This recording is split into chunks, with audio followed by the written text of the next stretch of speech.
Estamos de volta à Rádio Jovem Pan, hein, com o bate-pronto desta quinta-feira, falando desse momento do Palmeiras. 5 derrotas nos últimos 9 jogos. E eu lembrava aqui que no ano passado o Palmeiras também passou por uma sequência parecida, não sei se com os mesmos adversários, mas parecida com essa de não conseguir vencer quase metade, fim da temporada, já encaminhando o fim da temporada. Foi eliminado da Copa do Brasil para o São Paulo, foi eliminado 2 semanas depois para o Boca Juniors na Libertadores e no Campeonato Brasileiro também ficou ali alguns jogos sem vencer. Mas depois daquele momento difícil, arrancou para o título, Bruno Prado. Chegou a ficar nesse momento aí, perto da eliminação com o Boca, entre os jogos do Boca e um pouquinho depois, ele chegou a perder 4 jogos seguidos no Brasileiro. Ele perdeu para o Grêmio e para o Bragantino, isso aí acho que foi até durante o confronto com o Boca, contra o Bragantino foi até um time reserva lá em Bragança.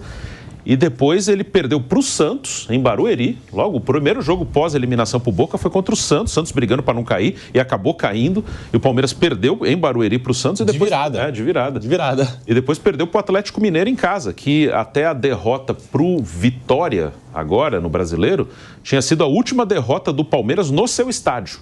Ele perdeu como mandante para o Inter e para o Atlético Paranaense, só que em Barueri. A última derrota no estádio do Palmeiras tinha sido essa para o Atlético Mineiro no Brasileiro do ano passado. Aí perdeu para o Vitória agora, recentemente. Vamos ouvir o Abel Ferreira, ele que entrou em debate com um colega ontem. Vamos acompanhar o Abel, porque o colega que é o Regis lá do Tifose 14, mandar um abraço para ele, está sempre ligado aqui na Jovem Pan. Ele questionou o Abel sobre a dificuldade do sistema defensivo do Palmeiras em marcar os atletas do Botafogo com as bolas nas costas da zaga. A todo momento o Botafogo chegava no contra-ataque em alta velocidade e gerou ali um debate entre ele e o técnico Abel Ferreira. Vamos acompanhar aqui no Bate-Pronto da Jovem Pan. A gente viu o Palmeiras com 3 zagueiros tomando muita bola nas costas, o Botafogo atraindo o Palmeiras para o meio campo para jogar com a bola nas costas. A gente viu isso também no jogo contra o Flamengo, lá no Maracanã. O que fazer para corrigir esse tipo de jogada do adversário? Eu tenho uma opinião diferente. Viste o Pedro a correr para as costas? O Pedro sai, quem com as costas tem um cara do meio. Quem? O Lavula, do Barrascaeta, quando teve um gol assim. Teve outro jogador do, acho que, se não me engano, foi o Gerson. Então isso é para os médios. Quando há rupturas dos médios... Quando tu estás-me a dizer ruptura dos médios, não é? Então, os médios, quem tem que acompanhar os médios são os nossos médios, não são os nossos zagueiros. Está certo? O sistema não tem individual. Eu estou-te a responder. O cara solta e eu vou entrar nas costas. Para os 2 jogos, o Palmeiras foi mais 7 bolas assim, os 2 jogos. Mais 7 bolas? Então diz lá uma. Diz lá. O Botafogo hoje é assim.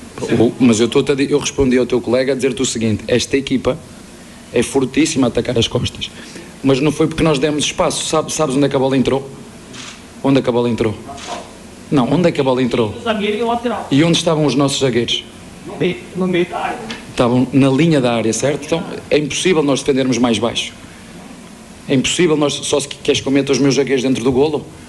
Então vamos dar mérito ao adversário. Primeiro, vamos dar mérito ao adversário. Grande bola que meteu nas costas. E segundo, não te vou responder a ti, vou responder ao jogador. Há um jogador nosso que tem que ficar responsável pela marcação e pela diagonal desse jogador.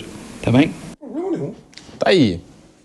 Algumas pessoas até colocaram, teve uma discussão, até eu não quis colocar assim, não foi discussão. Pelo contrário. Virou um debate, legal. entre os dois. Achei Boa legal, a pergunta do Regis, parabéns ao Regis lá do Tifose 14 que fez esse questionamento, porque de fato, né, é um jogo que o Botafogo sabe explorar muito bem. E ontem o Palmeiras sofreu muito com esse tipo de jogada, Flávio. Não, e não tem problema nenhum. O treinador tem que... Ele entendeu que a pergunta não batia com aquilo que ele pensa, ele contesta numa boa. Foi tudo educado, ninguém ofendeu ninguém.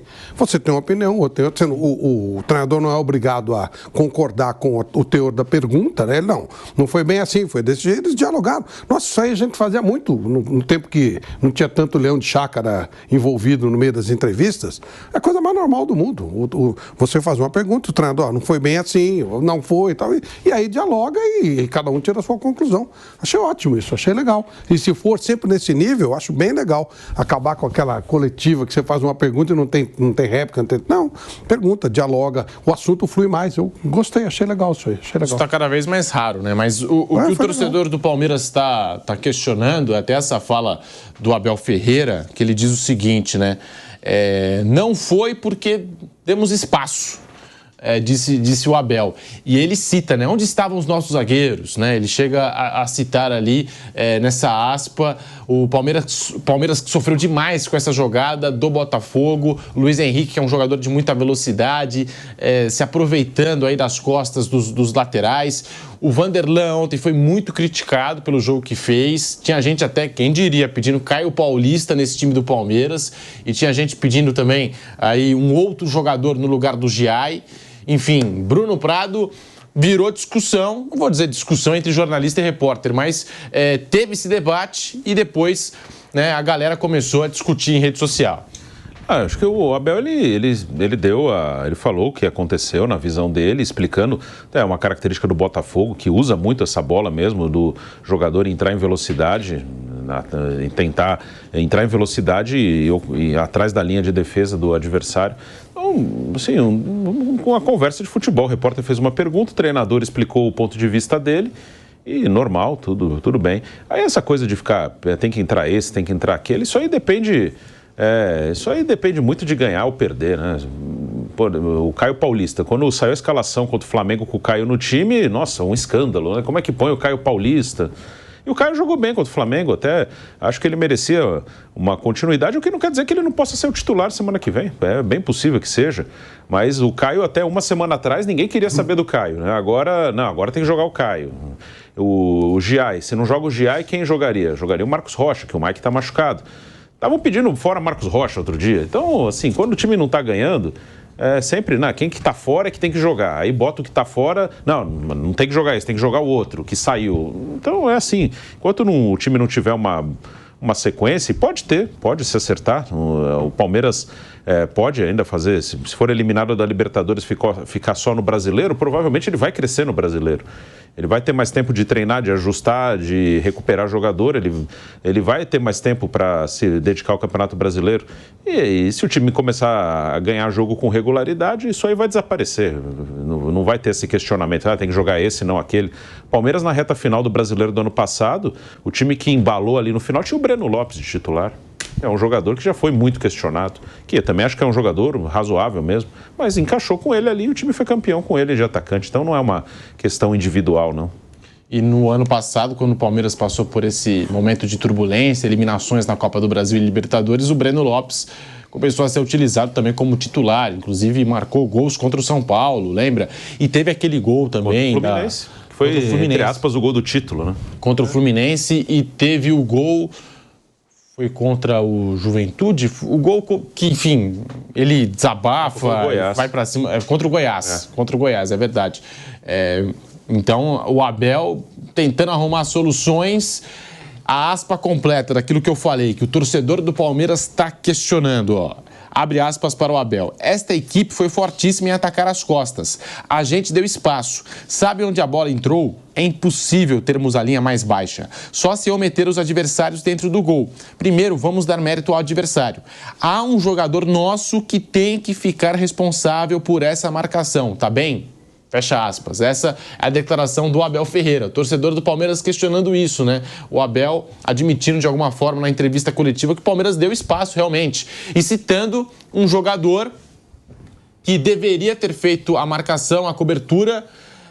Se ele fala do segundo gol do Botafogo, eu acho que a gente está falando do Murilo. Acho que ele está falando do Murilo, porque o Gustavo Gomes encaixa em um adversário e o Murilo, ele não está marcando ninguém e sobra um espaço. Eu acho que foi isso até que ele quis dizer. Não sei se foi diretamente para o Murilo, não sei se ele percebeu outra coisa durante o jogo, talvez o Gomes, talvez o Vitor Reis, mas... Analisando os dois gols, pelo menos eu senti isso. Vampeta, tá aí. O Abel Ferreira entrou num debate com um jornalista sobre esse espaço que o Palmeiras deu no sistema defensivo. Sobrou muito espaço pro Botafogo atacar o Palmeiras, Vampeta. Mas não é só o Botafogo atacar o Palmeiras. O Botafogo ataca todo mundo, pô. Todo time que vai pegar, o Botafogo, acho que na temporada só ficou um jogo sem fazer gol no Brasileiro aí. Um time muito forte, um time... forte fisicamente. Contra o Cruzeiro. Contra o Cruzeiro, né? Um Botafogo que vai agredir mesmo quem for em casa, né? Por isso está na liderança do Campeonato Brasileiro. Então, vai ter o jogo de volta aqui, como o Palmeiras vai agredir diferentemente também. Então, quer dizer assim, o questionamento ali normal, né? O O Potter pergunta, o Abel gosta de debater sobre futebol, né? Fico muito aquele cliente de ouvir o cara lá entrevistando Tite, nós ganhamos ali na lateral esquerda, nós ganhamos, ó. Lembra? Já falando mais ou menos isso. Debate suave, tranquilo, o jogo está em aberto, quando vai comer semana que vem. Tem aí os clássicos no final de semana, que eu acho que dá para todo mundo se esforçar e jogar também, e jogar no meio de semana também. Isso não mata ninguém. Ó, jogou ontem, vai jogar domingo de tarde, né? Olha quanto tempo tem. Depois joga em casa de novo. Mas precisa. Pega o Botafogo aqui. Você botava todo mundo contra o São Paulo? Todo mundo com choque. E o Botafogo vai botar também contra o Flamengo. A viagem do Rio pra cá é 1 horinha. Então. O Palmeiras tem uma sequência de 3 jogos em casa. Não mata ninguém. São Paulo, Botafogo, Cuiabá. 3 jogos em casa que o Palmeiras vai ter pela frente, 2 pelo Campeonato Brasileiro e esse pela Libertadores. Esse jogo no Cuiabá vai ser em Campinas. Brinco de ouro da princesa. Por quê? Ontem foi modificado, né? O Palmeiras estava brigando aí para conseguir disputar esse jogo em casa, mas vai ter show. E o Barueri, já desistiu? Parece que tá reformando o gramado, alguma coisa. Tem Barueri também? Sim. Tem isso. Coisa. É algo assim. Barueri agora vai ter grama sintética. E sobre o gol, eu confundi, foi no primeiro gol. Infelizmente a gente não pode exibir os lances aqui por direitos de imagem, né, dos jogos da Libertadores, mas foi no primeiro gol que há o cruzamento, porque o segundo foi para cima do Vitor Reis, né?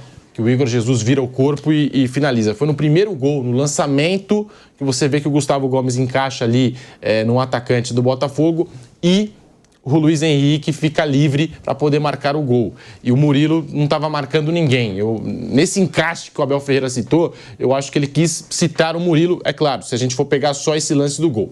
Rápido intervalo, é isso, Kaique? Daqui a pouquinho tem intervalo na Rádio Jovem Pan. Ele vai pegar o frame para exibir aqui no programa para a gente ilustrar melhor esse lance. Flávio, mas é difícil também até o próprio Abel citar, digamos assim, um erro do time dele, né? De um jogador dele. Fez muito bem de preservar. A gente pegou aí esse frame, né? Tá aí, ó. Vai cruzar a bola o Igor Jesus. O Gustavo Gomes encaixa aqui a marcação, ao que me parece, no Savarino. E aí, olha o Luiz Henrique, ó, nas costas do Murilo e do Vanderlan.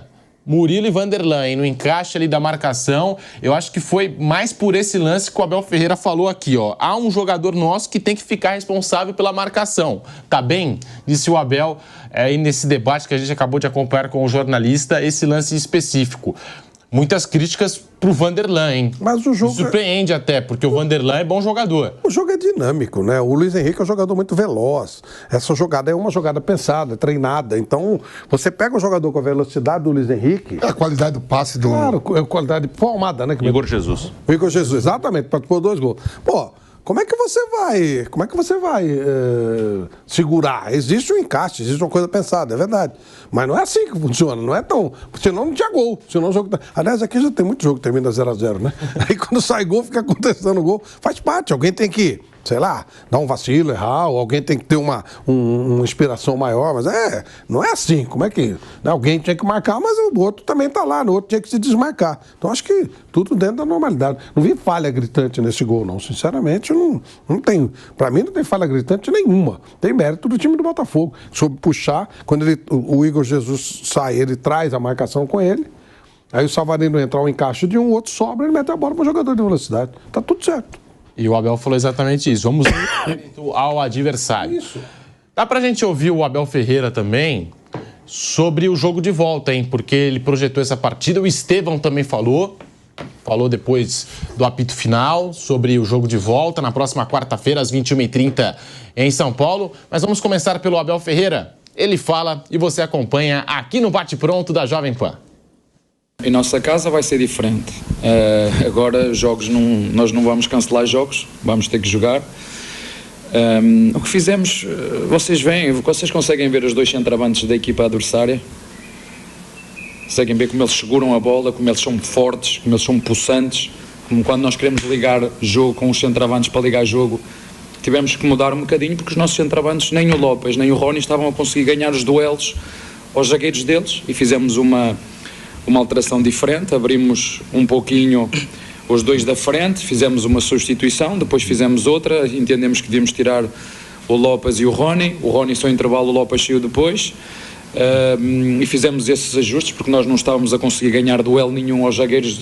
O duelo entre os nossos centroavantes e os zagueiros deles, nós não conseguimos sair das marcações, não conseguimos sair dos duelos, não conseguimos ganhar duelos, não conseguimos ligar o jogo, mas penso que depois criámos dificuldade porque tirámos as marcações àquilo que esta equipa é fortíssima. Esta equipa é muito forte a atacar a profundidade, e esta equipa é muito forte nos duelos. Tenho uma equipa pesada, uma equipa experiente, tenho 2 médios defensivos que vão constantemente aos duelos, uma arbitragem que deixou fluir tudo, não é? Deixou e eu avisei os jogadores para isso. Este tipo de jogos normalmente na Libertadores os árbitros deixam seguir, e eu acho que o nosso adversário foi melhor nisso, foi melhor nos duelos, foi melhor na agressividade, foi melhor no ataque à profundidade, foi melhor nas bolas, conseguiu ligar longo nos seus 2 centroavantes, e pronto, acho que hoje o nosso adversário foi melhor, 1-0 para eles. Agora esperamos por eles quarta-feira no Allianz Parque. E o Estevão também falou, sobre o jogo de volta, mais 90 minutos, na próxima quarta-feira aqui em São Paulo. Abre aspas para Estevão, jogador do Palmeiras. E tem isso também, tem o fator Estevão, porque não esteve presente no segundo duelo, né? Sobretudo no segundo duelo contra o Flamengo. É um jogador que vem se destacando, jogador que a gente trouxe aqui os números ontem, responsável por 1/3 dos gols do Palmeiras na temporada. Abre aspas para o Estevão. Lá no Allianz, 90 minutos são muito longos, a gente sabe jogar lá. E lá eles vão ter dificuldade igual nós tivemos aqui. Eu tenho certeza que vamos passar por eles lá em São Paulo, fecha aspas, o Estevão. O Igor Jesus, autor de gol e assistência ontem, respondeu o Estevão. Abre aspas para ele. Se ele acha isso, a gente vai ver lá. Temos que manter a humildade. Vencemos só o primeiro jogo. É um resultado positivo, porque o empate lá nos dá a classificação. Manter os pés no chão e, se Deus quiser, vamos sair de lá com a classificação, fecha aspas, o Igor Jesus. Eu não achei nada demais. Tem gente querendo polemizar essa fala do Estevão, eu não achei nada demais. Ele tem que confiar no Palmeiras, né? Tem que confiar naquilo que ele está fazendo, no trabalho dele, e ele acha que o Palmeiras vai reverter lá. Ainda bem que ele acha isso, né? Como jogador do Palmeiras, ele tem que acreditar. Ele vai falar o quê? Vai falar que o Palmeiras está derrotado? Enfim, eu não vejo nenhum tipo de polêmica nessa fala do Estevão. Vai defender o lado dele, tá certo. O Igor Jesus também defendeu o lado dele e tá tudo certo também. Agora, o Botafogo, no jogo da volta, vai querer jogar aqui em São Paulo, Eu não acho que o Botafogo vai repetir, por exemplo, o desempenho do Flamengo. O Flamengo só se defendeu. O Flamengo não quis jogar. Eu acho que o Botafogo vem para jogar aqui em São Paulo, Bruno Prado. E isso pode dificultar, talvez, os planos do Palmeiras. É um jogo duríssimo para o Palmeiras, né? O Botafogo vive um momento melhor que o Palmeiras. O Botafogo está jogando melhor que o Palmeiras. É um time que o Palmeiras vai ter que ficar mais com a bola, vai ter que marcar mais à frente e vai dar espaço para contra-ataque. O Botafogo tem um time rápido, forte. É um jogo bem difícil, né? E tem circunstâncias que podem mexer no jogo. Acho que uma coisa que condicionou muito o jogo Palmeiras e Flamengo aqui em São Paulo foi o Palmeiras ter feito um gol cedo, né? O Palmeiras fez um gol logo no início do jogo. E o Flamengo ali talvez não tenha tido confiança para conseguir jogar um pouco mais. Se bem que no segundo tempo o Flamengo melhorou. O Flamengo no segundo tempo deu uma equilibrada no jogo, né? No primeiro tempo é que foi um sufoco maior do Palmeiras. Então vai ser um jogo muito difícil para o time do Palmeiras, né? O Botafogo vive o melhor momento, tem uma vantagem. Então o Botafogo tem sim uma possibilidade maior de passar de fase. Mas claro que o Palmeiras jogando em casa é forte. O Palmeiras pode vencer o Botafogo e não é nenhuma zebra, nenhuma surpresa. Uma vitória por 2 gols eu já acho uma coisa mais difícil, mais improvável. Como ontem também, mesmo o Botafogo bem, era difícil fazer 2 gols e não fez, né? Num confronto como esse é muito difícil você vencer por mais de um gol. O Botafogo jogou 2 vezes já com o Palmeiras em casa e o Botafogo bem, e foram 2 vitórias por 1 gol de diferença. Foi 1-0 no Brasileiro e 2-1 na Libertadores. Então esses jogos são muito apertados, mesmo que um esteja um pouco melhor que o outro, Então, são jogos apertados. Então, uma vitória por 2 gols para classificar no tempo normal, acho que seria uma façanha gigantesca do Palmeiras. Acho improvável. Acho que a chance maior que o Palmeiras tem é 1-0 e pênalti. Acho que tanto o jogo do Rio quanto o jogo de São Paulo são jogos ali para ficar um de diferença, empate. Não, é difícil ter uma vantagem um pouco maior. Ano passado, aqui pelo Campeonato Brasileiro, o Botafogo venceu o Palmeiras por 1-0 na Arena do Verdão, gol marcado pelo Tiquinho Soares.